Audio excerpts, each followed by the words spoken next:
Hello friends, welcome to the platform of Perfection IS. My name is Naman Jain and in today's video lecture I will be discussing with you a very important part of socio-economics which is unemployment.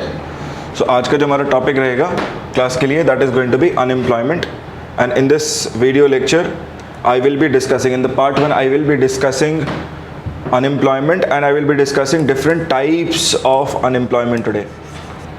Different types of unemployment. We will also be looking up at different set of indicators here. क्या क्या अलग अलग तरह के indicators हमें यहाँ मिलते हैं, इस पर भी हम चर्चा करेंगे. So different set of indicators that are used to measure employment and unemployment that we will be discussing today. Okay. So guys, let's begin with the basic definitions. So सबसे पहला हमें जो definition समझना है employment and unemployment में, that is going to be what set of people, what set of persons in an economy can be called as employed. ठीक है, तो बेसिक डेफिनेशन से शुरुआत कर रहे हैं हम. बिल्कुल.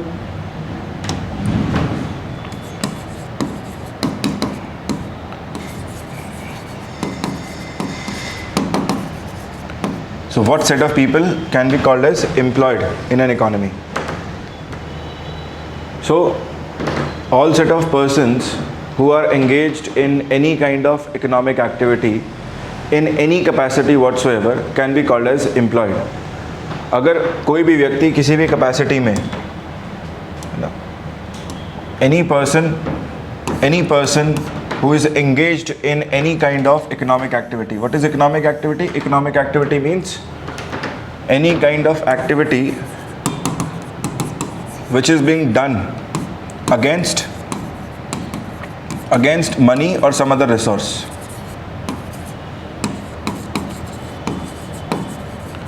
Money or some other resource.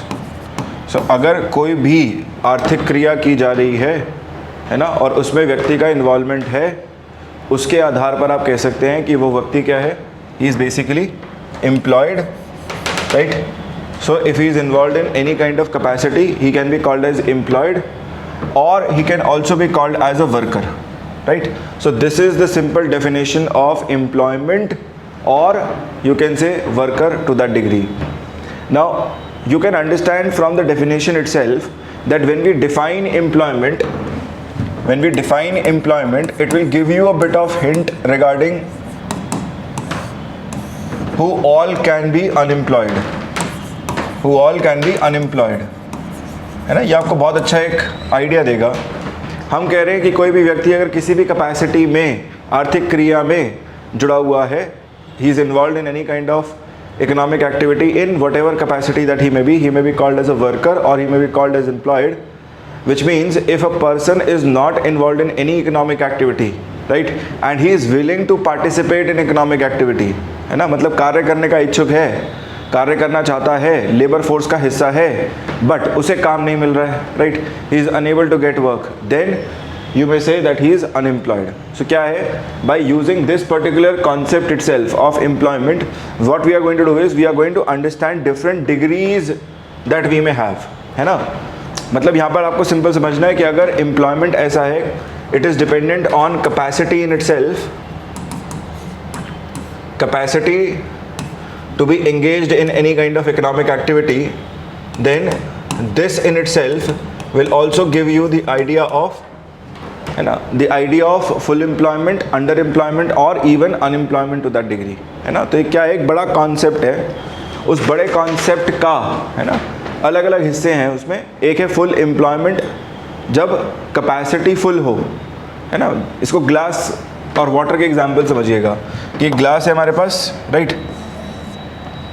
अब इस टम्बलर में, इस ग्लास में कुछ वाटर के होल्ड करने की कैपेसिटी है ना. मान लीजिए हम 1 लीटर वाटर इसमें भर सकते हैं.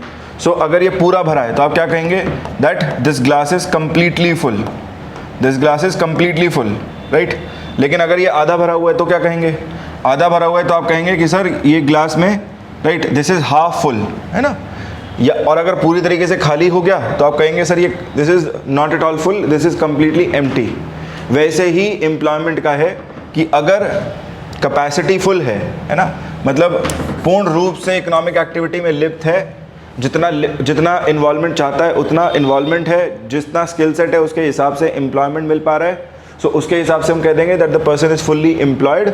Otherwise we will have different degrees in the form of under employment as well as unemployment. ठीक है, तो समझिएगा, राइट.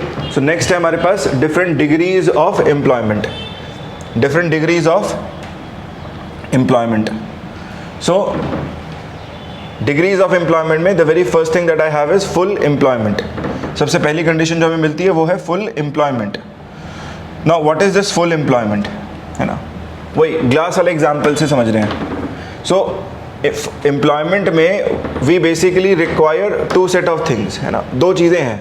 पहला, the worker is able to find work according to his skill set, according to his or her skill set. And secondly he is happy with what the wage rates are, है ना. मतलब पहला तो ये है कि भाई जितना उसके पास स्किल सेट है उस स्किल सेट के अकॉर्डिंग उसे काम मिल पा रहा है, पहली चीज़. दूसरा क्या कह रहे हैं हम, दूसरी बात ये है कि भाई ये जो प्रिवेलिंग वेज रेट्स हैं, प्रिवेलिंग वेज रेट्स हैं, इससे भी संतुष्ट है ना. और तीसरी बात जो सबसे इंपॉर्टेंट है वो क्या है कि जितनी देर के लिए ये काम चाहता है ना, जितने टाइम पीरियड के लिए काम चाहता है उतने टाइम पीरियड के लिए इसे काम मिल जा रहा है. अगर ये तीनों कंडीशन सेटिस्फाई हो जाएं, right, if all these three conditions are satisfied, then you can say that yes the person is fully employed.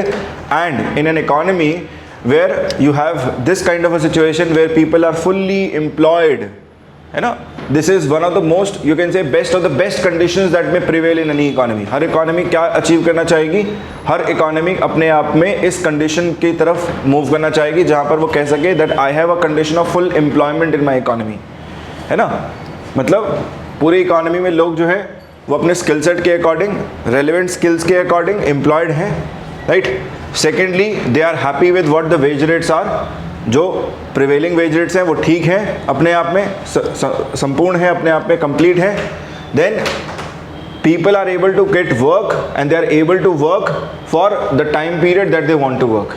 मतलब जितनी देर के लिए उन्हें काम करना है, जितना समय के लिए वो काम करना चाहते हैं उतना काम उन्हें पर्याप्त रूप में मिल जा रहा है. ठीक है ना. अगर ये कंडीशन मिले, ये तीनों कंडीशन सेटिस्फाइड हो, तो हम क्या कहेंगे, this is a condition of full employment. This is a condition of full employment. और इसमें अगर कुछ कमी रह जाए, है ना, अगर इसमें कुछ कमी रह जाए, वही वाली बात कि ग्लास है, ग्लास में अगर कोई थोड़ी सी भी कमी रह गई तो क्या कहेंगे कि सर ये अब आधा ही है, हम इसे पूरा भरा हुआ तो नहीं कह सकते. तो सेम है कि अगर इसमें भी कोई भी कंडीशन अधूरी रह जाए या कम रह जाए तो हम क्या कहेंगे, we will basically have the second degree which is the under employment. Under employment, ठीक है. तो मैं रिपीट करता हूँ, what is exactly full employment condition. So full employment condition simply means a situation in which all those willing and able to work are satisfied with the prevailing wage rates and they are employed according to their skill sets and they are able to get work for whatever time that they want to work, right. And this in itself, it portrays a very desirable situation that even developed economies that try and achieve. ये जो condition है ये अपने आप में काफ़ी favourable condition है, काफ़ी डिज़ायरेबल कंडीशन है, जो कि अपने आप में डेवलप्ड इकोनॉमीज़ भी अचीव करने की कोशिश करती हैं. ठीक है. तो ये हुआ हमारे पास फुल एम्प्लॉयमेंट. नेक्स्ट आते हैं, नेक्स्ट है हमारे पास the case of under employment. Next is under employment.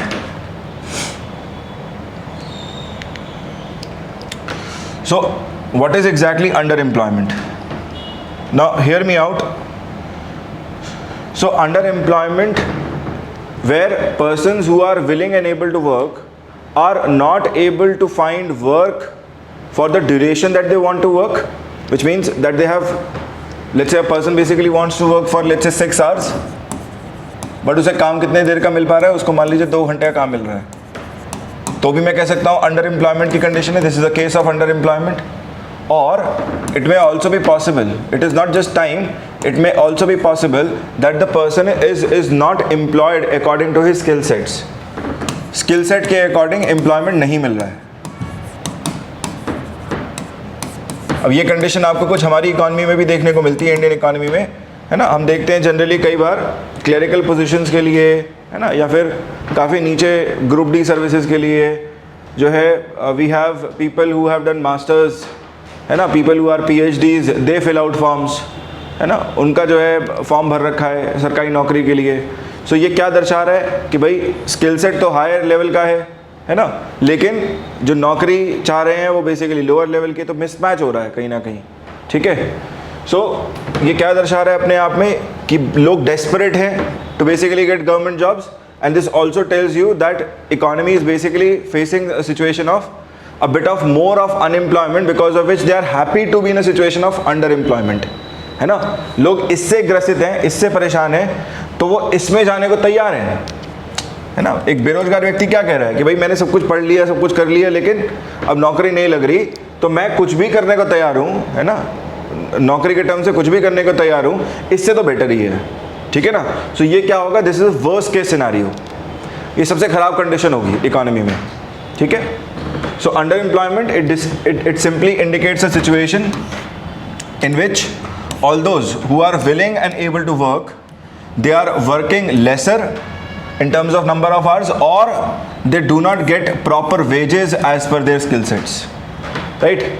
So उनको ठीक wages नहीं मिल रही हैं, ठीक, या फिर उनको जो है स्किल्स के अकॉर्डिंग काम नहीं मिल रहा है, या फिर उनको उतने घंटे के लिए काम नहीं मिल रहा है जितने घंटे के लिए वो काम करना चाहते हैं, ठीक है ना। तो तीसरी कंडीशन यहाँ पर क्या हो सकती है, third could be that wages are low, wages are low, ठीक है ना। So any of the three will basically represent a condition of under employment in the economy, right. This is my second degree. Next let me take you to the third degree. Third degree is unemployment in itself. So आप समझिएगा, unemployment is a degree of employment in itself, है ना। हमने वो glass को देखना शुरू किया था कि ग्लास में कितना लिक्विड है, कितना पानी भरा है ना। सो हमने जब ग्लास को पूरा भर दिया तो फुल एम्प्लॉयमेंट, थोड़ा भी कुछ कम रह गया तो अंडर, और अगर पूर्ण रूप से खाली ही है, कुछ भरा ही नहीं, तो क्या कहें, खाली है ना। सो unemployed. So simply unemployment is a situation when a significant part of the population is seeking out jobs but is unable to get employed. So a significant part of the population is seeking out jobs but is unable to get employed. Seeking jobs, नौकरी की तलाश में है, ढूंढ रही है ना, कोशिश कर रही है, but is unable to get employed. So either their skills don't match, right, or job creation in the economy is low, or because of any other reason, right, they are unable to get employed, then this is called as a situation of unemployment. So unemployment in itself is basically one of the degrees of employment in itself, ठीक है। अब समझिएगा कि अगर हम socio economic aspect से इस बात को देखें, है ना, any kind of situation of unemployment basically leads to no wages at all. And no wages at all means that the person, the individual cannot function, the family, the household also cannot function, they cannot express their needs, they cannot fulfill their needs, they cannot fulfill their demands, and thereby prolonged periods of unemployment in itself can also lead to rising numbers of poverty in itself, है ना। So this is a very good correlation from which you need to understand कि poverty की situation को जन्म देने वाला भी कहीं ना कहीं अपने आप में यही है, अनएम्प्लॉयमेंट ही है। कि अगर बहुत लंबे समय तक अगर व्यक्ति बेरोजगार है ना, चल ही रहा है, उसका पीरियड ड्राई चल ही रहा है, उसे काम मिल ही नहीं रहा है ना, स्किल्स रेलिवेंट नहीं है या किसी और रीज़न की वजह से भी, तो क्या है, वो unemployment in itself is becoming the cause of the entire household being pushed into poverty in itself, ठीक है। सो सोशियो इकोनॉमिक एस्पेक्ट से it is this unemployment only which is much more problematic, है ना। जैसे for example आप कहेंगे कि sir Indian economy में why do we talk of unemployment, we have not talked much about under employment. होता तो है हमारे यहाँ भी, बहुत सारे केसेस हमें देखने को मिलते हैं, है ना, कि रेलवेज़ ने निकाला, ग्रुप डी का एग्ज़ाम निकाला और उसमें लाखों लोगों ने फॉर्म भर दिया, लेकिन हमारे देश में तो इसकी बात नहीं होती। हमारे देश में तो बेरोज़गारी की बात ज़्यादा होती है, अनएम्प्लॉयमेंट की बात ज़्यादा होती है। उसका सिंपल सा रीज़न ये है कि जब तक अनएम्प्लॉयमेंट है ये सबसे ख़राब है इकॉनमी के लिए, सबसे वर्स्ट केस सिनारियो है। तो पहले इसको रिजॉल्व करने के लिए स्टेप्स लिए जाएंगे। Once we see that okay ample amount of jobs are being created, right, then we can think about improving the quality of jobs and then thereby we can move ahead, है ना। Then we can think of resolving the situation of under employment, है ना। तो resolution का जो cycle है ना वो कहाँ से शुरू होएगा, वो यहाँ से शुरू होएगा कि पहले अनएम्प्लॉयमेंट को सॉल्व करें, पहले इसको सॉल्व कर लिया तो फिर हम कह सकते हैं कि चलो अब अंडर एम्प्लॉयमेंट को सॉल्व करें and let's try and move towards the condition of full employment. अब देखिए ये बात आपको ये भी समझा रही है जो मैंने पीछे लिखी थी फुल एम्प्लॉयमेंट के केस में, that full employment is a highly desirable condition that even the most developed economies try and achieve, है ना। जिनको आप डेवलप्ड कहते हैं, यूएस, यूके, ये कंट्रीज, ये भी अपने आप में अनएम्प्लॉयमेंट की प्रॉब्लम से जूझते हैं, ठीक है। ये भी फुल एम्प्लॉयमेंट की तरफ मूव करना चाहते हैं, बट मिलता क्या है, कुछ सर्टेन डिग्री का अंडर एम्प्लॉयमेंट इनके यहाँ भी देखा जाएगा, है ना। So please try and understand that full employment is the best of the parameters that you can have. वो एक एक्सट्रीम है, अनएम्प्लॉयमेंट अगर एक एक्सट्रीम है तो फुल एम्प्लॉयमेंट दूसरे एक्सट्रीम है, बाकी सब क्या है बीच में, है ना, वो ग्रे एरिया है, that is your underemployment. So यहाँ पर कहीं ना कहीं इकॉनमीज फेस करती हैं, और इंडिया जैसी इकॉनमी में, डेवलपिंग कंट्रीज़ में, अफ्रीकन नेशंस में जहाँ पर अनएम्प्लॉयमेंट नंबर्स हायर होंगे, राइट, जहाँ पर जॉब क्रिएशन ही एक चैलेंज होगा, वैसी इकॉनमीज में majorly the discussion will revolve around unemployment to a very large degree, ठीक है। तो ये बात हमें समझनी है। Okay, so guys next let me take you to different types of unemployment, different types of unemployment.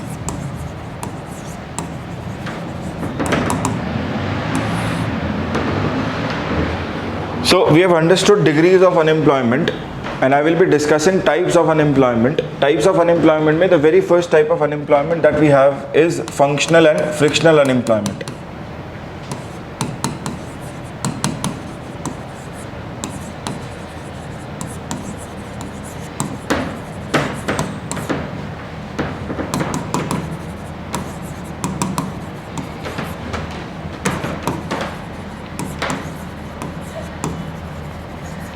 So guys, this is very interesting.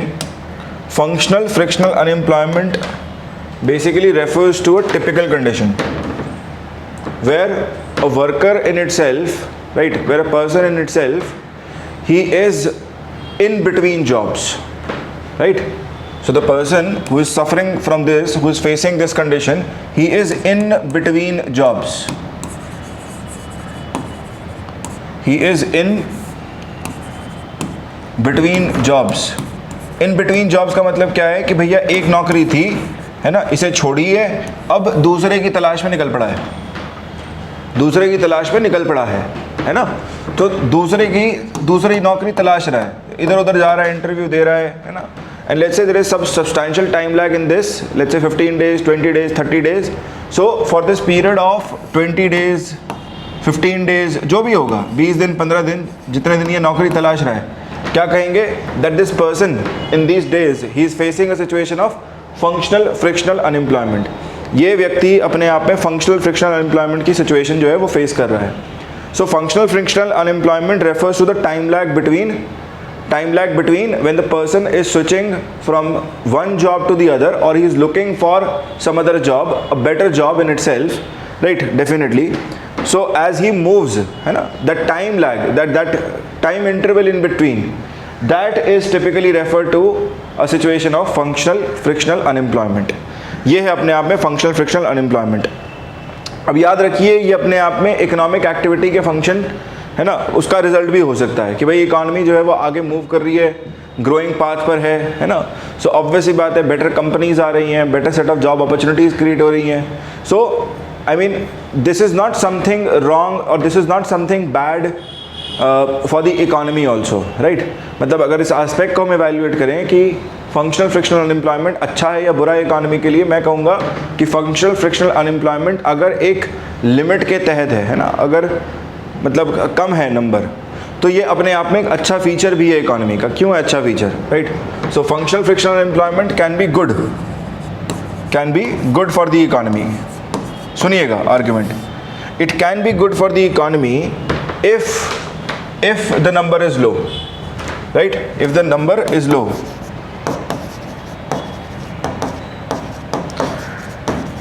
अगर number कम है, राइट? सो अच्छा इसलिए हम कह रहे हैं because people are basically looking towards better jobs, which means they might be upskilling themselves, है ना? यहाँ पर उम्मीद क्या है कि लोग बेटर जॉब्स की तरफ जा रहे हैं, तो अपने आप को अपस्किल कर रहे होंगे. अपस्किल मतलब पहले से कुछ स्किल सेट था, अब उसमें और कुछ ऐड कर रहे हैं, कुछ नया ऐड कर रहे हैं, है ना? कुछ नया रेलेवेंट स्किल डाल रहे हैं, सीख रहे हैं, तो आपको सीखने की चाहत दिख रही है, right? That in it self also pushes the economy along. वो क्या करता है? सर्विसेज को बेटर बनाता है, या गुड्स इंडस्ट्री को इकोनॉमिक एक्टिविटी के टर्म्स में बेटर बनाएगा, बेटर वैल्यू एडिशन करके देगा, राइट? सो एक तरफ ये स्किल सेट्स में अपग्रेडेशन की बात कर रहा है ना? इसकी वजह से स्किल्स अपग्रेड हो रहे हैं इकोनॉमी में. Second, this also refers to the fact that better set of companies, better set of jobs are getting created in the economy, right? So as better jobs are getting created, I would again say that yes, this is a good feature of the economy. But कब है अच्छा feature? जब ये कम है, जब number लो है, tolerable है ना?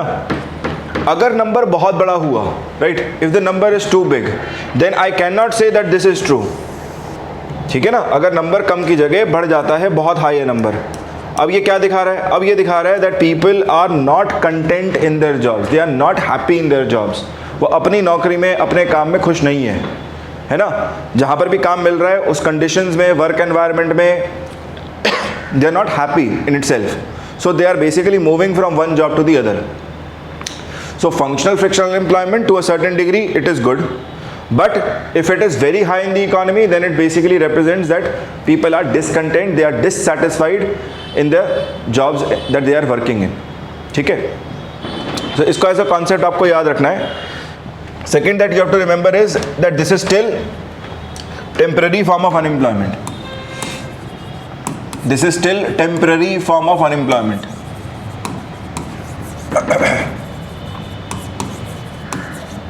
So it's not like that the person is completely unemployed. ऐसा नहीं है ना?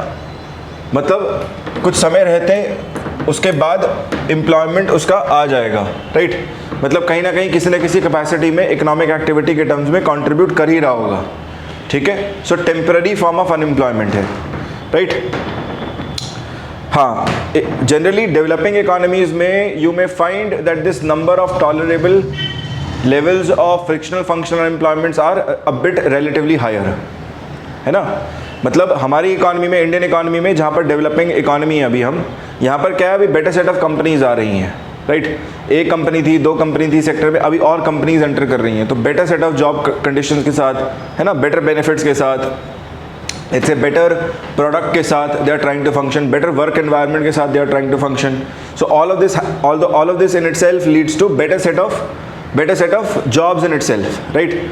सो जनरली डेवलपिंग इकोनॉमीज में आपको ये देखने को मिलेगा कि उनमें फंक्शनल फ्रिक्शनल के लेवल्स डेवलप्ड इकोनॉमीज के मुकाबले हायर एंड पर मिलेंगे. ठीक है ना? क्योंकि वहाँ पर क्या हो रहा है, बहुत जल्दी लोग, people will tend to basically move from one job to the other. ठीक है? सो ये हुआ हमारे पास functional frictional unemployment. This was the first type of unemployment in itself. Okay guys, next let's go to the second type of unemployment that we have in the economy. Second type of unemployment जो हमारे पास है economy generally देखा जाता है is your structural unemployment.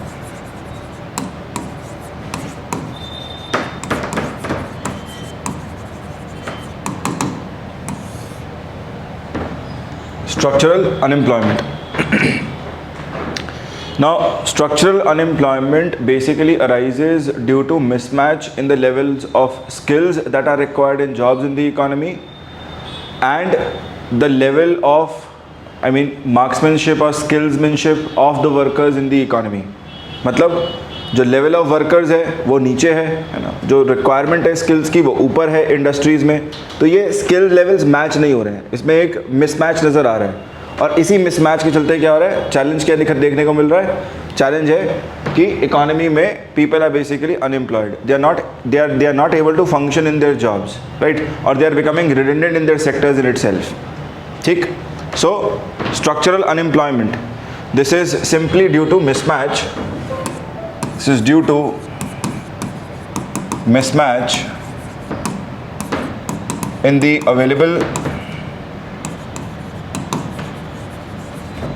available skills and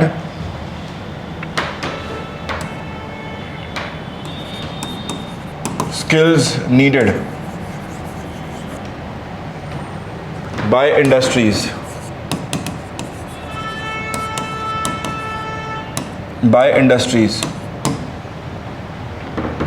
Due to which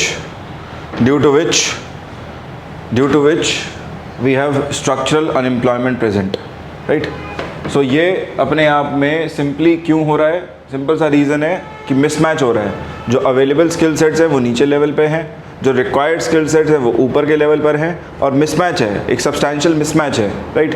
and why do these mismatches occur? So reason behind structural unemployment is also the structural changes that are taking place in the economy. So one of the most prominent reason is the structural changes taking place in the economy. The structural changes that are taking place in the economy. So economy में क्या है? Structural changes हो रहे हैं, कुछ बदलाव देखने को मिल रहे हैं आपको इकोनॉमी में, जिसकी वजह से, है ना, जिसकी वजह से इन स्ट्रक्चरल चेंजेस की वजह से स्ट्रक्चरल अनएम्प्लॉयमेंट अपने आप में क्रिएट हो रहा है. अब आप कहेंगे स्ट्रक्चरल चेंजेस जैसे कि, let me take an example of Indian economy in itself. So Indian economy में remember in 1991 we went for LPG reforms.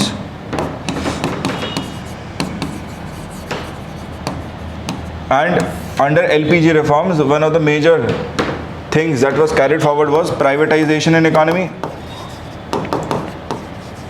So privatization is a drive, right? मतलब निजी जो मालिक हैं उनके हाथों में कंपनियों को देना, सरकारी कंपनियों को प्राइवेटाइज कर देना, right? And we understand that a private entity will never keep the company, it will never keep a higher number of workers in the company. It will never keep workers which are redundant in the company or whose skill sets are not at all required in the company, right? So privatization जो है वो अपने आप में एक structural change है. दूसरा आप देखिए, we are bringing in ICT, information communication technology. ICT को अलग अलग सेक्टर्स में लाया जा रहा था. जैसे फॉर एग्जांपल बैंकिंग सेक्टर में मशीनें आ रही थी, है ना, नोट काउंट करने के लिए, राइट? आपके पास अलग अलग फॉर्म्स की मशीनें जैसे जैसे आएंगी, क्या होगा? जो लोग पहले फॉर एग्जांपल जो लोग नोट काउंट कर रहे थे उनकी अब यूटिलिटी नहीं रही, क्योंकि हमारे पास सिंपली एक मशीन है which can count the notes, right? So पहले हमारे पास बैंक्स में टेलर्स हुआ करते थे, tellers, and they used to be like 5 to 8 counters, right? And these people would simply what they would do is they would simply count the notes and give it to the person. जितनी भी demand, जितना भी मांग रहा है उसको उतने note count करके देना है. लेकिन अब ये काम कौन कर दे रहा है? ये सिंपली हमारे पास ATM मशीन्स कर दे रही हैं, राइट? हमारे पास आज की डेट में we have these small hand held machines that are coming in to count notes, right? So ये क्या कर रहा है? Information communication technology also this is reducing the role of workers in that industry, right? फिर privatisation है, आपके पास ICT है. फिर देखिए हम उन इंडस्ट्रीज़ पे फोकस कर रहे थे 1991 में which were more of capital intensive compare to labour intensive. So worker directly is being replaced by machine now, right? So capital intensive industries. Now see, all of these three in together, they are structural changes which in itself have led to structural unemployment in Indian economy, है ना? आपको इस time period में क्या देखने को मिलेगा? 1991 reforms के बाद आपको तुरंत देखने को मिलेगा 1996, 1997 and onwards you will find that there is a high number of structural unemployment that gets generated in Indian economy. And reason ये है मेजरली, क्या है रीज़न? कि भैया इंडियन इकॉनमी में हम स्ट्रक्चरल चेंजेस कर रहे थे, प्राइवेटाइजेशन ड्राइव लेके आ रहे थे, है ना? सरकारी कंपनियों को निजी कंपनी में तब्दील करना, ICT, information communication technology, right, computer based technologies introduce हो रही थी, right. Then 30 capital intensive industries, they were being given a push compare to labour intensive industries. So overall when you look at it, overall when you look at the ambit, right, these structural changes in itself are leading to creation of structural unemployment, because the levels of skills of the people already employed, they are at a lower level, whereas the skills needed now they are increasing, है ना. ये कुछ वैसा है कि भाई अगर आपने मान लीजिए 10 साल पहले पढ़ा, राइट, सो उस टाइम पीरियड पर हमें जो लैंग्वेज सिखाई जा रही थी, है ना, मान लीजिए कॉलेजेस में या स्कूल्स में जो लैंग्वेज सिखा रहे थे वो generally it was let's say C++. But over the period of time, what has become more popular? It is JavaScript और Java, right? So ये simply वो है कि भाई जैसे जैसे skills बढ़ेंगे, जैसे जैसे इकॉनमी आगे बढ़ेगी, ऑटोमेटिकली स्किल की रिक्वायरमेंट भी बढ़ेगी, ठीक है. So this is also of, I mean, structural changes, they will keep happening in the economy in order to help the economy grow, in order to help the economy, right, have a higher amount of output in itself. ठीक है. सो ये भी क्या है, ये भी this is also a function of economic activity in itself, है ना. मतलब स्ट्रक्चरल चेंजेस हम करेंगे, क्यों करेंगे? हायर ग्रोथ के लिए कर रहे हैं, हायर ग्रोथ के लिए कर रहे हैं, राइट. सो इसको समझिएगा फंडा को, that both these forms of unemployment that we have, right, functional, frictional,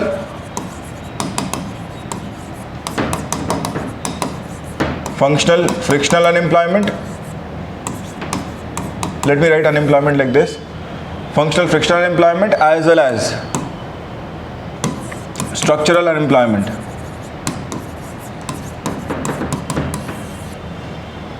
As well as structural unemployment. Both of these unemployment in itself, they will occur in the economy on their own, right?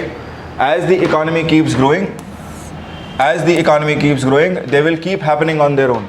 इनका क्या है ना, समय के साथ क्या होगा, जैसे जैसे हम स्ट्रक्चरल चेंजेस लेके आएंगे, जैसे जैसे हम बदलाव करेंगे, हम रिफॉर्म्स करेंगे. रिफॉर्म्स क्यों कर रहे हैं? ताकि ग्रोथ है इकोनॉमी में, बेटर कर रहे हैं, right.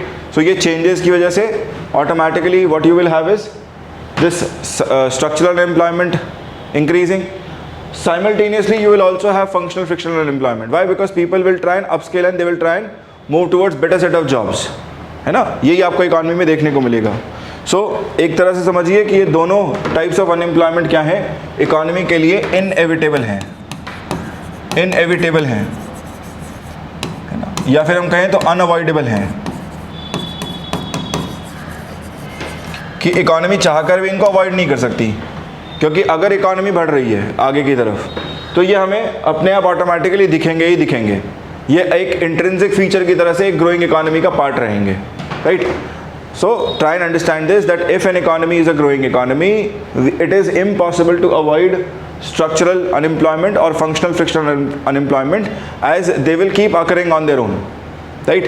It is simply due to the reforms that you are bringing in, the changes that you are bringing in the economy in order to push the economy forward, in order to give a higher growth rate to the economy, because of which they will keep occurring in the process.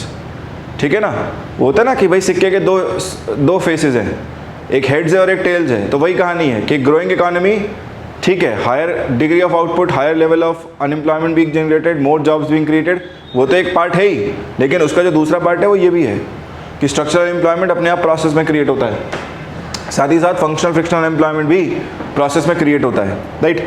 So they are unavoidable in the economy. However, government at times may try and bring it in check. So I mean, the very job of the government is, if it is following a welfare based model of governance,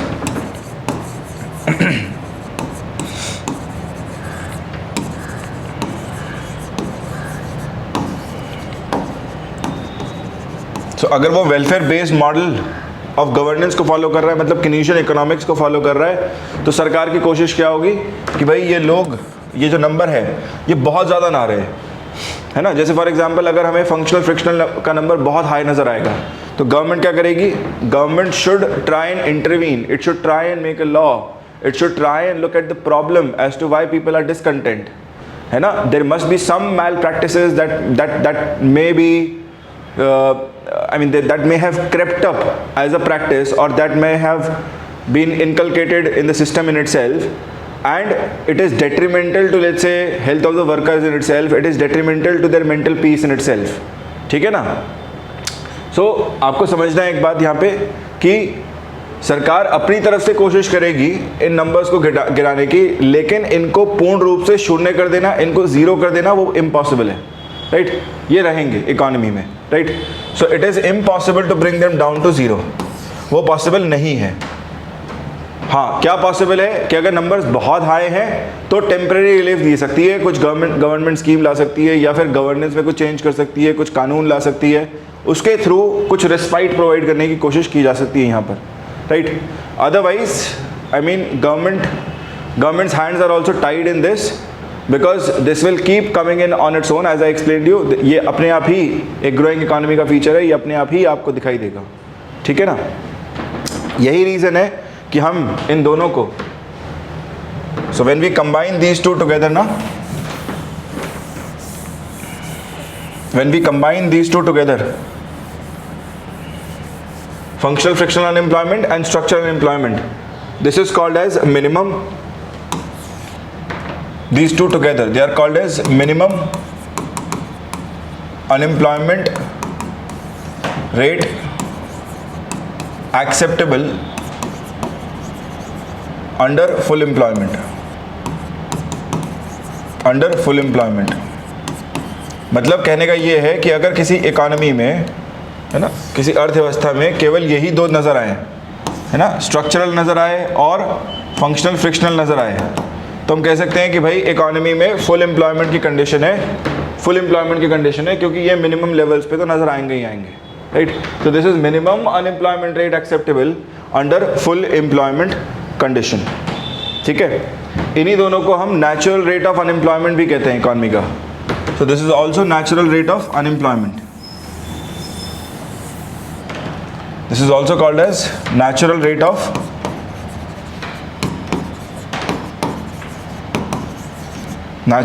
of unemployment।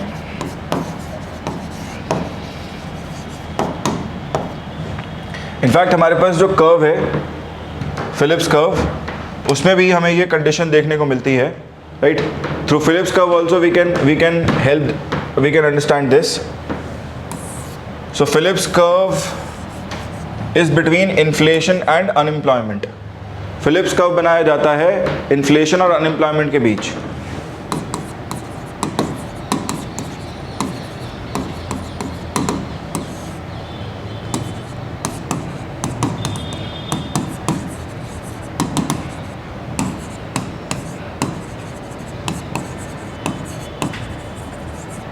ठीक है, सो आप एक axis पर ले लीजिए inflation को,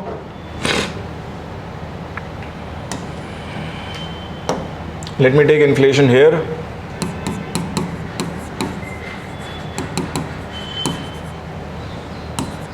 and let me take unemployment here. Now what is the relation between the two? So the relation is that they are inversely related to each other. इन दोनों के बीच में एक inverse relation है, right? Inverse relation in this sense.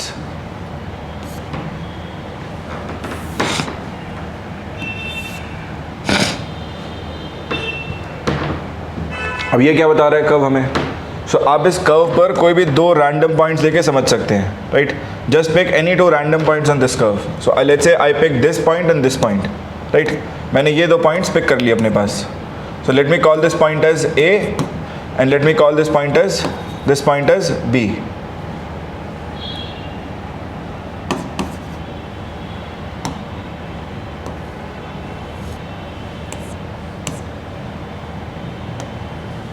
Let me call this point as A and let me call this point, this particular point as B, right? Now you try and understand this कि हम क्या करना चाह रहे हैं, right? मेरा objective क्या है? आप A और B से राइट लाइंस ड्रॉ करके देखिए। So let's say I draw a line from A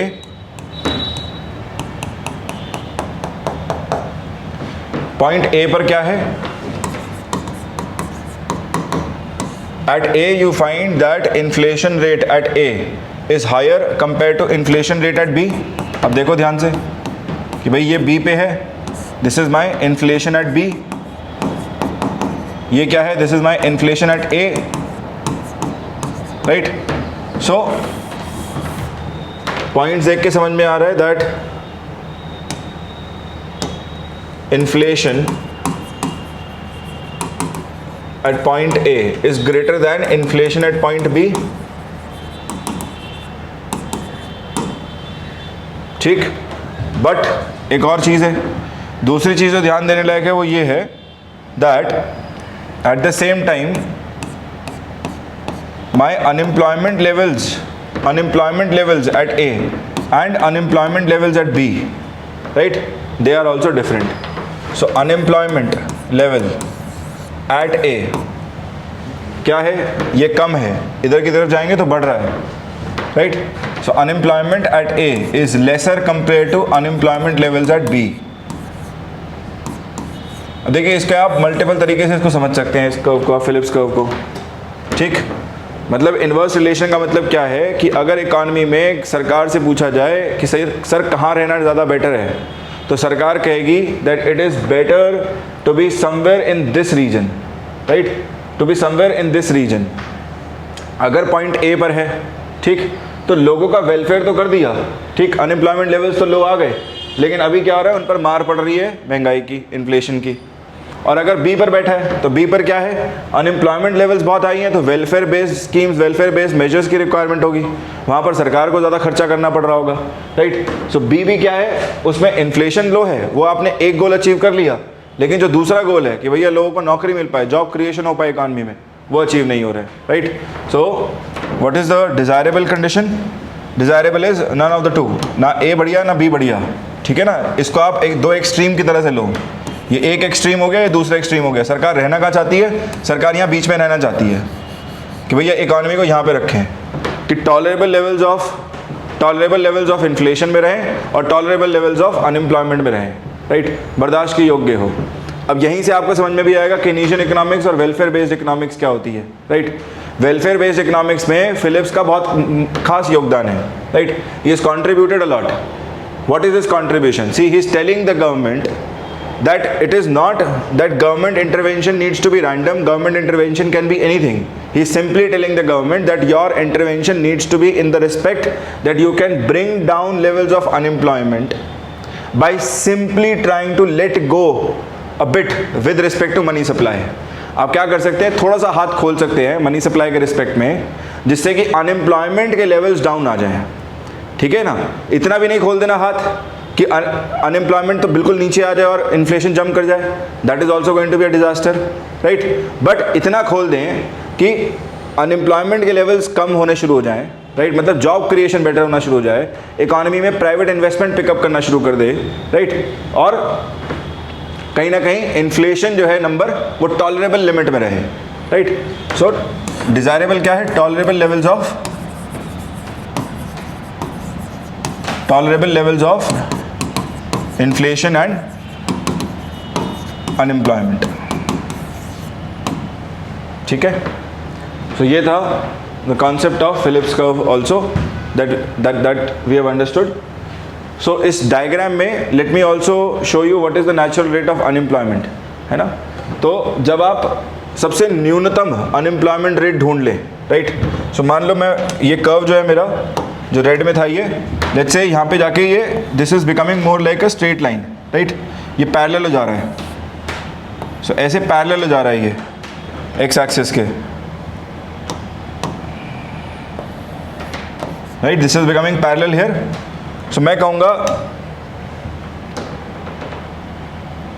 late me take a different colour, हाँ let me take this. So this level, right, this level, ये जो है ना this part from 0 to this level, this is my natural rate of unemployment in the economy, that despite government trying its best, it is not possible for the government to basically bring this down to 0। सरकार के लिए, है ना, unemployment को बिल्कुल 0 के ले आना पॉसिबल नहीं है। तो ये क्या हुआ, ये अपने आप में मिनिमम लेवल्स टॉलरेबल हुए, वही हमने बात करी for structural and functional frictional unemployment. So this is my natural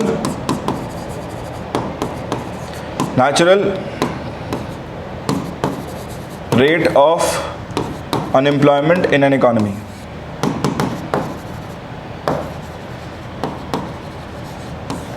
Natural rate of unemployment in an economy. ठीक है. सो अगर समझना हो तो ये है simply, this is natural rate of unemployment. Functional frictional unemployment कहाँ है कर्व में? फंक्शनल फ्रिक्शनल और स्ट्रक्चरल दोनों यहाँ बैठा है. मिनिमम ये है, राइट. इसके ऊपर जो अनएम्प्लॉयमेंट है that is of different degrees, है ना. हो सकता है भाई वो अनएम्प्लॉयमेंट जो है वो सीजनल नेचर का हो. That unemployment may be due to let's say it may be due to cyclic unemployment, है ना. या फिर हमने जो है सेक्टर में ज़्यादा लेबर, सरप्लस लेबर को इन्वॉल्व कर रखा है. सो मल्टीपल रीजंस की वजह से अनएम्प्लॉयमेंट हो सकता है. लेकिन मिनिमम लेवल्स पे जो निकल के आ रहा है वो हमारा क्या है? Functional frictional unemployment plus structural unemployment निकल के आ रहा है यहाँ पे. ठीक है.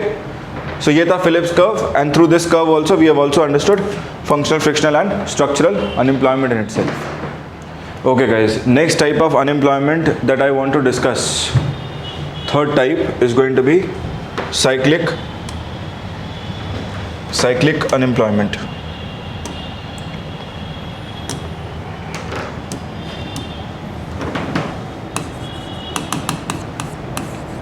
तीसरा है ये साइक्लिक अनएम्प्लॉयमेंट, और इसको समझना बहुत सिंपल है. Cyclic unemployment it happens mainly because of business cycles. It happens because of business cycles.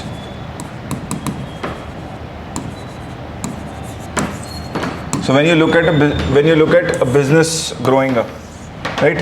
मतलब अगर मैं समय के साथ इसको ले लूँ कि भैया बिजनेस कैसे ग्रो कर रहा है, तो ये आ गया समय, टाइम, राइट. और यहाँ पर ले लो आप बिजनेस का output.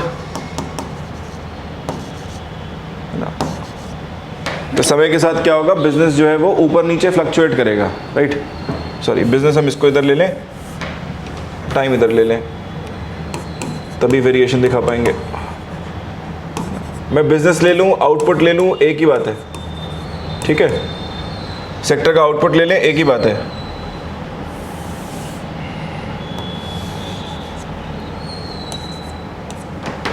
So this is my time axis.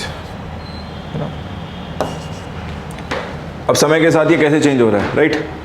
So business पहले ग्रो किया आउटपुट टर्म्स में, then it starts to decline, then again some new changes, some new actions are taken because of which it starts growing, right. It starts to grow, right. Then again it starts coming down, then again over the period of time it may jump up, right. तो आपको क्या दिख रहा है भाई?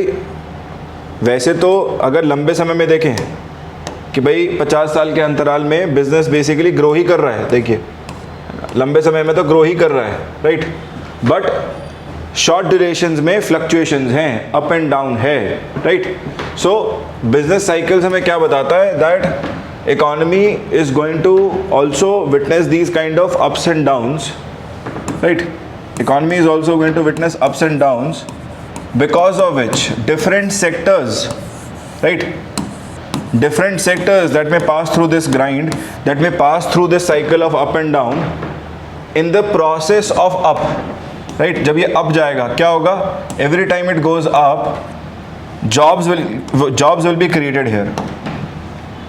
So every time it goes up, jobs will be created. But every time that it comes down, every time that this comes down, right, every time that this comes down, it means that people will get fired, industries will retrench,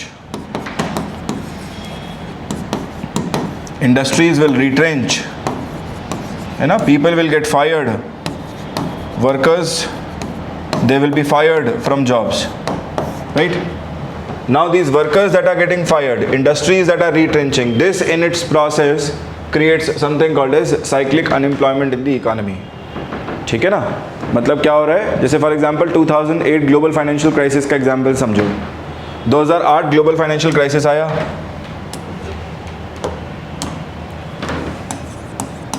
2008 global financial crisis. Now this basically started with the banking sector, where banks they started to say that sir we may go bankrupt or we are on the verge of bankruptcy, we do not have money, right? हमारे पास पैसा नहीं है लौटाने का investors को, depositors को, right? सो शुरुआत कहाँ से हुई? प्रॉब्लम शुरुआत हुई बैंकिंग सेक्टर से। अब बैंकिंग सेक्टर में सबसे पहले फायरिंग हुई लोगों की, है ना, यहाँ से लोगों को फायर किया गया। But this is not just going to stop here. See banks they are suppose to carry liquidity, they are I mean in some degree they are the ones which are pushing liquidity or absorbing liquidity. I mean monetary policy के under central bank जो है ना, वो क्या institutions को use कर रहा है लिक्विडिटी को पुश करने के लिए, एब्जॉर्ब करने के लिए? वो इन्हीं बैंकिंग स्ट्रक्चर को यूज़ करता है अपनी इकॉनमी में, राइट? सो बैंक्स क्या कर रहे हैं? अपने लेवल पे लिक्विडिटी को पुश करते हैं या एब्जॉर्ब करते हैं, जैसा ऊपर से कमांड है, राइट? यहाँ पर क्या हो रहा है? बैंकिंग सेक्टर भाई साहब फायर कर रहा है, बैंकिंग सेक्टर फंक्शन नहीं कर पा रहा है, ठीक? अब इकोनॉमी में लिक्विडिटी को पुश करने की जरूरत है, लेकिन बैंकिंग सेक्टर फंक्शन नहीं कर पा रहा है। बैंकिंग सेक्टर अपने आप में लिक्विडिटी को कंजर्व करे बैठा है। So rather than pushing liquidity for the economy to restart, for the economy to jump again, है ना, for the economy to function again, वो कैपिटल को कंजर्व कर रहा है, कैपिटल को होल्ड करके बैठा है कि my dear capital I am not going to let you go, right? जबकि करना क्या चाहिए? कैपिटल को पुश करना चाहिए, राइट? तो जब कैपिटल कंजर्व करेगा तो क्या होगा? बचा लिया कैपिटल, होल्ड कर रहा है कैपिटल, रिजर्व्स होल्ड करेगा, right? Not allowing the capital to flow means it is not creating loans, cheaper loans नहीं क्रिएट कर रहा है बिजनेसेस के लिए, इंडिविजुअल्स के लिए, हाउस होल्ड्स के लिए। तो ना तो डिमांड क्रिएट हो रही है इकोनॉमी में गुड्स एंड सर्विसेज की, ना ही सप्लाई क्रिएट हो रही है इकोनॉमी में गुड्स एंड सर्विसेज की, ठीक है ना भाई? इंडस्ट्रीज अगर बोरो नहीं कर पाएंगे, कंपनीज अगर बोरो नहीं कर पाएंगी, पैसा ही नहीं मिलेगा, तो फिर इकोनॉमिक एक्टिविटी में कैसे एंगेज करेंगी? वो भी अपना प्रोडक्शन कट करना शुरू कर देंगे। सिमिलरली अगर कंज्यूमर को चीपर लोन्स नहीं मिलेंगे, राइट, लोन अवेलेबिलिटी नहीं होगी, तो उसकी डिमांड कैसे बढ़ सकती है? सो डिमांड एंड से भी इकोनॉमी डाउन, सप्लाई एंड से भी इकोनॉमी डाउन, दोनों एंड से इकोनॉमी जब नीचे डाउन आएगी, what will this result in? This will automatically result in other sectors also getting affected. So banking sector in turn starts affecting other sectors where people are getting fired there also, है ना? अब देखो, आप कहानी शुरू हुई 2008 में, चलती रही। रिकवरी कहाँ से शुरू हुई? 2013 से रिकवरी शुरू हुई है, राइट? 2013 से रिकवरी शुरू हुई है इकोनॉमी की, ठीक है ना? सो ये क्या बता रहा है आपको कि इकोनॉमी 2008 से लेकर 13 के बीच में नीचे की ओर जा रही थी, ग्लोबल आउटपुट, राइट? अब जब ये नीचे की ओर जा रहा है curve, this will start creating cyclic unemployment, cyclic unemployment.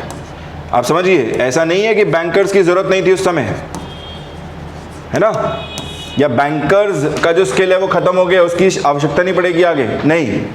उस समय में, राइट, बैंकर्स को एम्प्लॉयड रख पाना बैंकों के लिए एक अननेसेसरी एक्सपेंडिचर के रूप में दिख रहा है, इसीलिए वो क्या कर रहे हैं? वो रिट्रेंच कर रहे हैं। रिट्रेंच का मतलब अपने पीछे प्रोडक्शन कर्व की तरफ भाग रहे हैं, ठीक है ना? सेम इंडस्ट्रीज भी ऐसे ही करती हैं, अपने पीछे प्रोडक्शन कर्व की तरफ भागती हैं कि 3 महीने पहले कितना करते थे, वहाँ चलते हैं, कम पे चलो, right? Don't try and expand the production, rather try and decrease the production.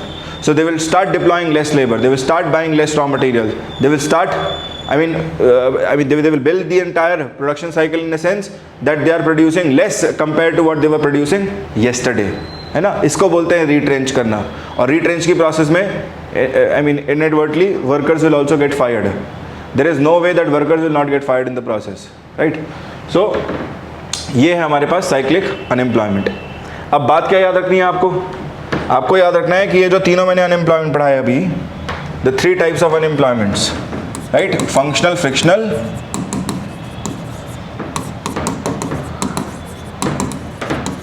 Unemployment,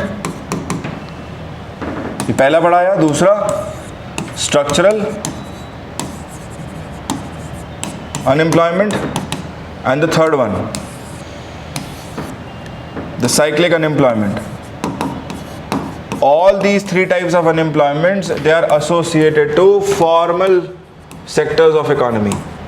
ये जुड़े हुए हैं फॉर्मल सेक्टर्स इकोनॉमी के। भाई फॉर्मल सेक्टर क्या हुए? भाई फॉर्मल सेक्टर अपने आप में सर्विसेज ही क्रिएट करता है ना? सर्विसेज सेक्टर को ही हम फॉर्मल इनफॉर्मल के रूप में रिकग्नाइज करते हैं। फॉर्मल जहाँ पर थोड़ा बहुत लेबर लॉज का प्रेवलेंस हो, राइट, जहाँ पर प्रोसेस डिफाइंड हो, सरकार के कानून थोड़े बहुत एप्लीकेबल हों, राइट, ऐसे सेक्टर्स जहाँ पर सर्विसेज क्रिएट हो रही हैं और ये सारी कंडीशंस ट्रू हैं, उनको हम कह देंगे ये हैं formal sectors of the economy. ठीक है, सो फॉर्मल सेक्टर्स पर एप्लीकेबल हैं ये, right, they are applicable on formal sectors of the economy, they are not applicable on informal sectors of the economy. ठीक है ना, सो ये हुआ हमारे पास साइक्लिक अनएम्प्लॉयमेंट। नेक्स्ट आता हूँ, let me take you to the next type of unemployment which is seasonal unemployment. Seasonal unemployment, so this is I believe fourth, seasonal unemployment. Now see, when I say seasonal unemployment, this is where, I mean, this is the type of unemployment which is going to impact your sectors which are informal, which are unorganized, right? जैसे कि agriculture sector में देखने को मिलेगा, agriculture sector है ना, और India का एग्रीकल्चर सेक्टर तो बहुत अच्छा एग्जाम्पल है इसका। क्यों है example? See, you understand that out of total agricultural land of India, majority of this agricultural land is able to produce crops because of monsoons. मतलब पूरे एग्रीकल्चर लैंड में ऑलमोस्ट कहते हैं हम कि 70% जो है वो रेन फेड है, right? So out of total land हम कह रहे हैं 70% है ना, 70% जो है वो रेन फेड है। रेन फेड मतलब मॉनसून पे डिपेंडेंस। अब समझिए कि भाई मॉनसून पे अगर डिपेंडेंस है तो ये साल में 2 ही तो फसल दे पाएगा, राइट? ये कौन सी 2 फसलें दे पाएगा? ये दे पाएगा आपको खारिफ की फसल और राबी की फसल। व्हाट अबाउट ज़ैद? बोलेगा नहीं, रेन फेड में नहीं मिल सकती। जो बचा हुआ है आपका, जहाँ पर आर्टिफिशियल इरिगेशन मेथड्स अवेलेबल हैं, राइट, वहाँ पर मल्टी क्रॉपिंग हो सकती है। वहाँ पर आपके पास क्योंकि आर्टिफिशियल मेथड्स ऑफ इरिगेशन है, there you can basically have the third crop also, right? So you can have kharif, you can have rabi, yes, and you can also have zaid crop, right? So out of, I mean, total agricultural land of India, it is very substantial part in which we are able to grow all 3 crops, which means there is cropping all the year round, right? बहुत सारा land ऐसा है जहाँ पर पूरे साल भर खेती नहीं हो पा रही है, 2 प्रोमिनेंट सीजन में खेती हो रही है, ठीक? अब इन खेती के सीजन को समझिए, खारिफ और राबी के। सो हम राबी को हार्वेस्ट कब करना शुरू करते हैं? राबीज harvesting would basically begin somewhere in the month of February, है ना? February मिड से लगा लो, बैसाखी के आसपास से, right? We start harvesting. So February mid से हमने इसे हार्वेस्ट करना शुरू किया, ठीक? And we are done harvesting off, I mean rabi is done by I believe somewhere mid March, right? So mid March तक आते आते हार्वेस्टिंग इज डन, राइट? अब 15 मार्च के बाद जायद की फसल नहीं उग सकती, राइट? तो एग्रीकल्चर लैंड क्या है? वेकेंट है, खाली पड़ा है, खाली पड़ा है agriculture land, no cropping, no crop. कब तक नहीं होगी फसल? भाई फसल तब तक नहीं होगी जब तक मॉनसून्स का अराइवल नहीं है, राइट? मॉनसून्स का अराइवल कब होगा? मॉनसून्स का अराइवल होगा समवेयर अराउंड मिड में, राइट? मिड में या end of the May. So almost आप लगाइए end week of May, right? बिल्कुल एंड में आता है ये, या फर्स्ट वीक ऑफ जून, यहाँ जाके क्रॉपिंग जो है वो पॉसिबल हो पाएगी। अब यहाँ से टाइम ड्यूरेशन काउंट करिए, राइट? ये था राबी, ये है खारिफ की हम बात कर रहे हैं, kharif sowing. So kharif sowing will basically begin somewhere, right? I mean, it is almost 1 week before the monsoons arrive that farmers start to sow the crop, है ना? तो एक हफ्ते पहले, 10 दिन पहले बोना शुरू करते हैं फसल को, नमी चेक करते हैं कितनी है, पॉसिबल है या नहीं नमी क्रिएट कर पाना। सो उसके हिसाब से जो है फसल बोई जाएगी, ठीक है ना? सो अभी कितना टाइम दिख रहा है? मिड मार्च से काउंट करो, 15 डेज ये हो गया, अप्रैल हो गया, मई हो गया, सो ऑलमोस्ट 2-2.5 महीना, 3 महीने तो है ही, right? So when you count, I believe it is going to be at least 70 days, 70 दिन तो खाली रहेगा ही रहेगा, है ना? अब 70 दिन से मैक्सिमम कुछ एरियाज में ये कितना जाता है? This goes to up to maximum 100-110 days, right?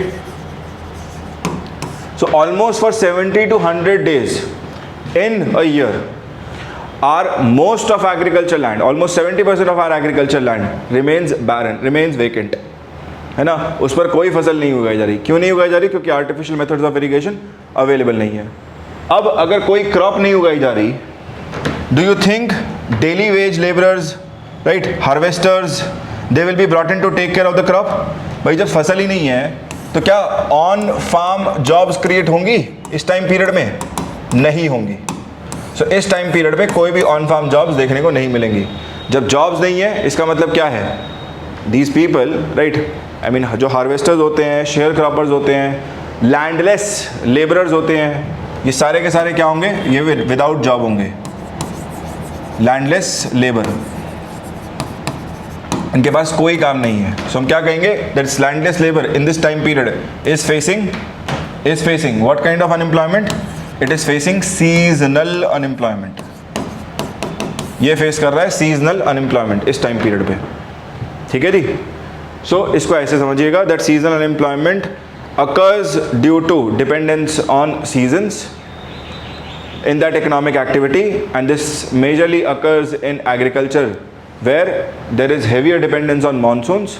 So most of our agricultural land remains vacant where no crops are grown, due to which our landless labor faces a situation of seasonal unemployment in India, है ना. In fact आप देखेंगे, अगर ध्यान से, बहुत ध्यान से देखिएगा, सामने आपके लिखा हुआ है, I've written down the reason why government of India actually had to come up with a scheme, right? They had to come up with a scheme to engage this labor.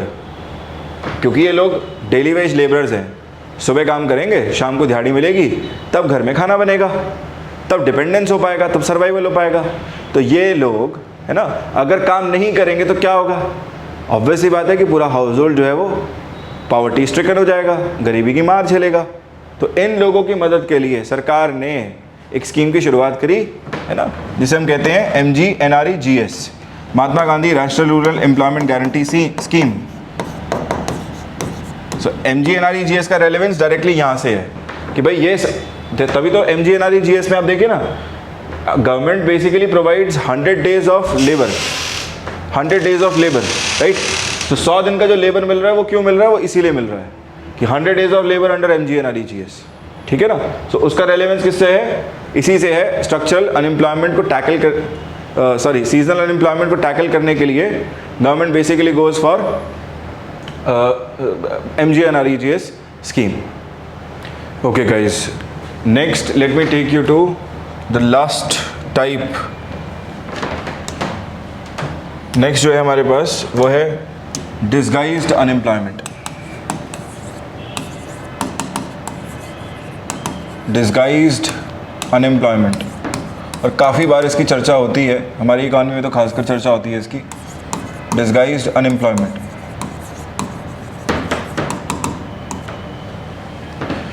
ये क्या है? Disguised unemployment. See, disguised unemployment simply means deploying more labour, deploying more labor than what is actually needed in that sector, due to which the marginal productivity of the labor comes down to zero, right?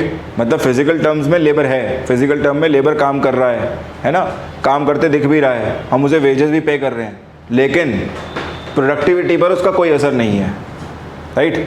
मतलब ऐसा नहीं है कि उसके आने से sector का production बढ़ चुका है. ठीक है ना. सेक्टर का प्रोडक्शन अभी भी उतना ही है, आउटपुट उतना ही डिराइव कर पा रहे हैं. तो इसके बेसिस पे हम क्या कहते हैं? Marginal productivity of the labour is literally down to zero, right. And in this particular situation where we deploy surplus labour in the sector itself, this creates a situation of disguised unemployment. ये create करता है disguised unemployment की condition, है ना. अब देखिए, देख के ही समझ में आ रहा होगा, डिसगाइज्ड अनएम्प्लॉयमेंट आपका फॉर्मल सेक्टर में तो हो नहीं सकता, है कि नहीं भाई.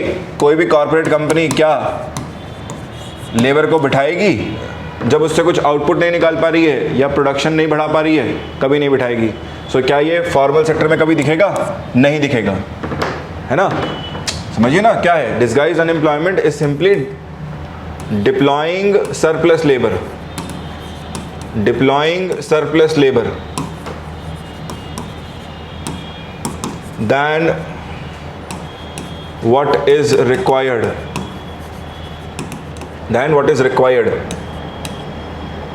right? Due to which the marginal productivity of the labor, marginal productivity, marginal का मतलब होता है जो last unit added है, so marginal productivity of labor is zero. Marginal productivity of the labor comes down to zero, right? So ये क्या कर रहा है ना, मार्जिनल प्रोडक्टिविटी लेबर की जीरो होने का मतलब कि सेक्टर में प्रोडक्शन को बढ़ावा नहीं दे रहा है। तो ऑब्वियस ही बात है कि भाई फॉर्मल सेक्टर में तो एग्जिस्ट कर ही नहीं सकता। कहाँ दिखेगा ये? Disguise set of unemployment, this is going to be seen in unorganised sectors. मतलब काम है 4 लोगों के लायक, डिप्लॉय कर लिए हमने 20 लोग, है ना, ऐसा कुछ। सो अनऑर्गेनाइज्ड इनफॉर्मल सेक्टर्स में ये सिचुएशन देखने को मिलेगी।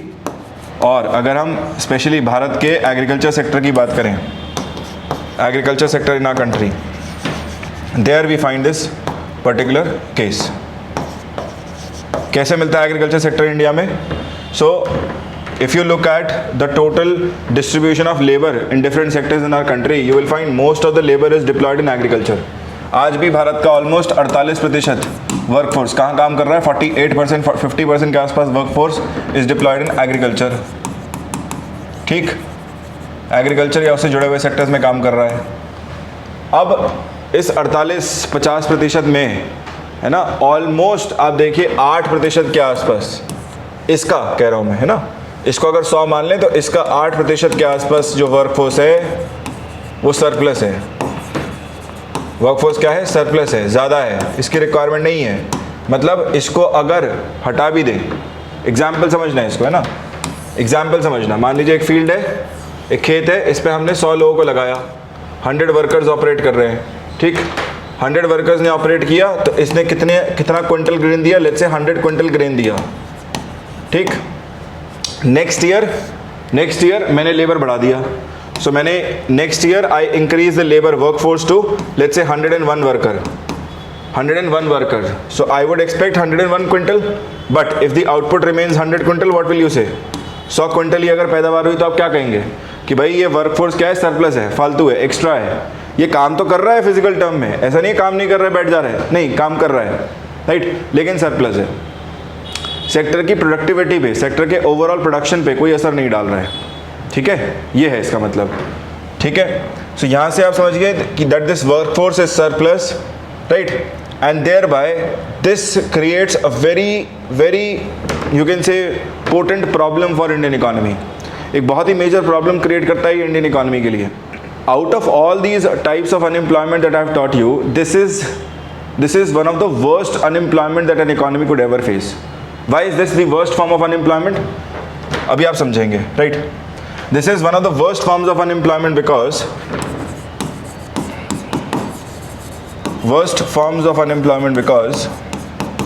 there are two things that are taking place. First, अभी आप देखो 100 वर्कर 100 क्विंटल गेन पैदा कर रहे थे, तो हर वर्कर के हिस्से में कितना आया? 1-1 क्विंटल आया। 1 क्विंटल बेच के जो पैसा आया वो उसका इनकम हो गया, राइट? लेकिन यहाँ पर देखो अब क्या हो रहा है, 101 वर्कर होने पर 100 क्विंटल, राइट? अभी क्या होगा? सबके हिस्से में क्या 1 क्विंटल आ पाएगा? नहीं। मतलब ये क्या बता रहा है कि रिटर्न्स वो डिप्लीट हो रहे हैं, राइट? सो रिटर्न्स, या आप कह सकते हैं income levels in the sector where labour is surplus, the returns will deplete, right? Income levels will deplete. So this is worst for agriculture sector in itself. This is problematic for agriculture sector in itself. Why? Because income levels will start declining. Income levels will decline and they will keep declining. जब तक ये surplus आता रहेगा ना, जब तक जुड़ता रहेगा, तब तक ये घटता ही रहेगा. This will keep declining. है ना, इसका कोई एंड नहीं है. एंड तभी हो सकता है जब आप और वर्कर ना ऐड करें. ठीक. So income levels they will keep declining in the sector in which this surplus labor is deployed. Second समझिए, second problem क्यों है? Second problem इसलिए है, मैं यहाँ पर by the way per capita income की बात कर रहा हूँ. So per capita income levels decrease करेंगे. Per capita income levels. ठीक है. Secondly समझिएगा. See, this is surplus labor, right? If I had taken this surplus labor and if I had trained it, मैं इसको अगर ट्रेन कर देता, तो आपको नहीं लगता है कि एग्रीकल्चर की जगह मैन्युफैक्चरिंग में आता काम, मैन्युफैक्चरिंग सेक्टर में डिप्लॉय होता। और मैन्युफैक्चरिंग सेक्टर में जब ये लेबर पहुंचता, सेक्टर रियलाइज करता कि हम और रॉ मटेरियल खरीद के इस अवेलेबिलिटी ऑफ चीप लेबर को यूटिलाइज कर सकते हैं और ज़्यादा प्रोडक्शन कर सकते हैं, इकोनॉमी में अपना आउटपुट बढ़ा सकते हैं, है कि नहीं? So this labour which is surplus here, this could have been utilised in other sectors, this could have been utilised in other sectors. थोड़े इफ एंड बट्स हैं उसमें कि भाई उसको ट्रेन करना पड़ता है ना, इंडस्ट्रीज प्रेजेंट होनी चाहिए थी, राइट? बट आप समझिए सारी कहानी अपने आप हो जाएगी, है ना? हमें बस स्किल सेट इम्पार्ट करना शुरू करना पड़ेगा, automatically industries will start coming in, right? As industries start coming in, they will start deploying this surplus labour. उन्हें रियलाइज होगा कि भैया चीप लेबर है, अभी अवेलेबिलिटी लेबर है, तो हम क्यों ना इसको डिप्लॉय करें, right? As they start deploying labour, automatically they will start becoming more productive, output level start increasing, right? Now you guys must be confused in this, that sir, why in Indian agriculture do we find this surplus labor, है ना? आपने बोला कि company corporates वो तो रखते नहीं, ये हमारे एग्रीकल्चर सेक्टर में कैसे बैठा है? इसका भी बहुत अच्छा इंटरेस्टिंग रीज़न है, देखो, है ना? इसका रिलेशन केवल इकोनॉमिक तक ही नहीं है, इसका सोशियो इकोनॉमिक इंडिकेटर्स के टर्म में भी बहुत गहरा इम्पैक्ट है। कैसे है समझना, sorry,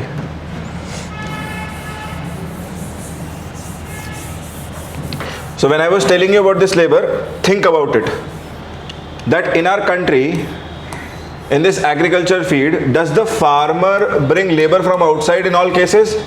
No. Mostly farmers of Punjab, right, of let's say western UP, they will bring in farmers from other regions, right? ज़्यादातर अगर आप eastern UP, Bihar side, Chhattisgarh side, यहाँ के अगर फार्मर्स को देखेंगे तो ये फार्मर और उसकी फैमिली है जो फार्म पर काम कर रही है ना? खेत पर काम कौन कर रहा है? खेत पर काम कर रहा है farmer plus his family, and his family in fact includes, है ना, इवन किड्स एट टाइम्स, बच्चों को भी काम पे लगा दिया गया है ना, कि भाई खेत में जो है योगदान देंगे। अब इनको स्कूल नहीं भेजा जा रहा है, तो जो इनकी एज है उसमें इनको एजुकेशन देने की बजाय, राइट, एजुकेशन देने की बजाय इनको फार्म पे ही काम दे दिया गया।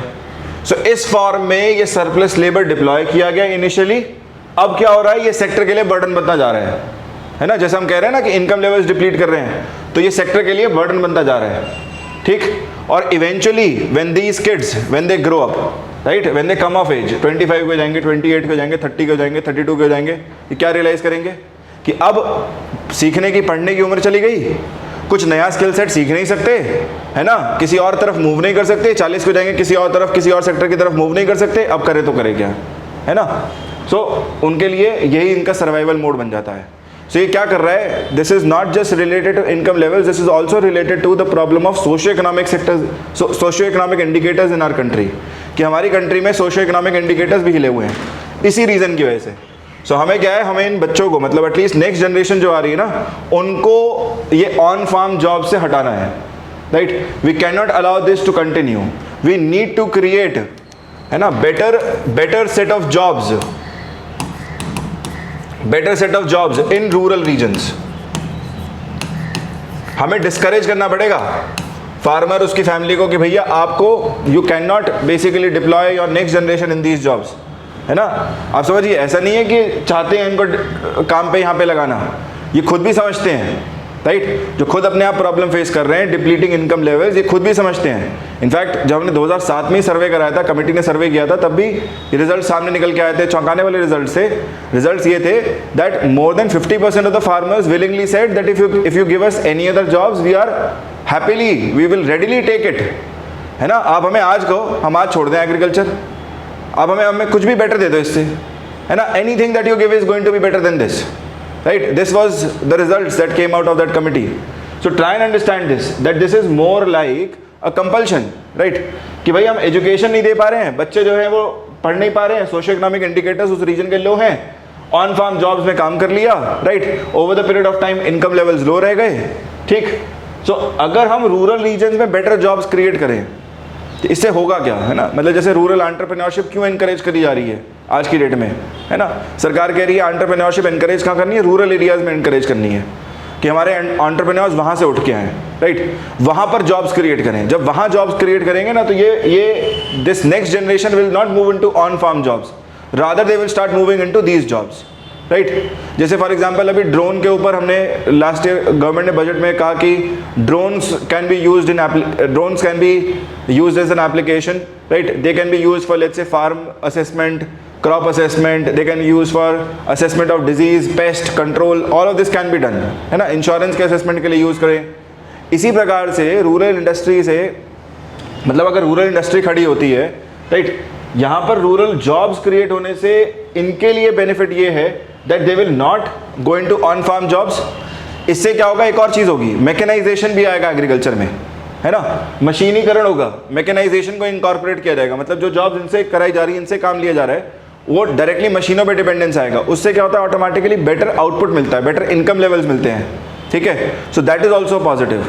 सो प्रॉब्लम क्या थी आपने समझी कि डिस्गाइज्ड अनएम्प्लॉयमेंट, राइट।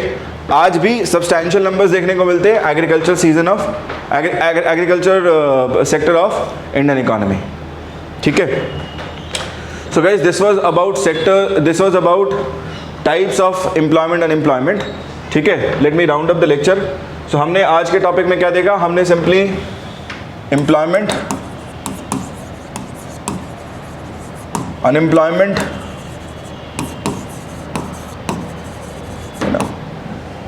या अंडर एम्प्लॉयमेंट कहें तो डिग्रीज कह दीजिए, right. So employment and degrees of employment समझा।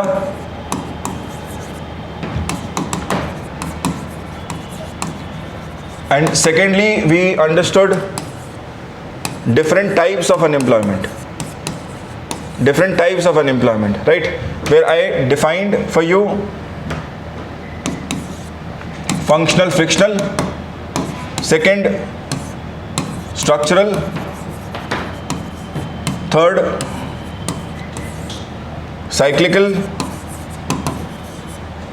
fourth seasonal, and fifth disguised unemployment, है ना। तो ये हमने 5 तरह के टाइप्स हमने पढ़े, ये था पार्ट 1 ऑफ द लेक्चर, ठीक है। In the forthcoming days I will continue this topic and I will also bring to you different set of indicators and different set of reports, है ना, जो with respect to I mean the numbers that have come out and we will have a good discussion over it. So do stay tuned and do let me know in the comment section also how you are liking these lectures. What set of new topics do you want to bring me, right? So एक बार ज़रूर बताइए comment करके कैसा लग रहा है और किस तरह के आप चाहेंगे टॉपिक्स लाना.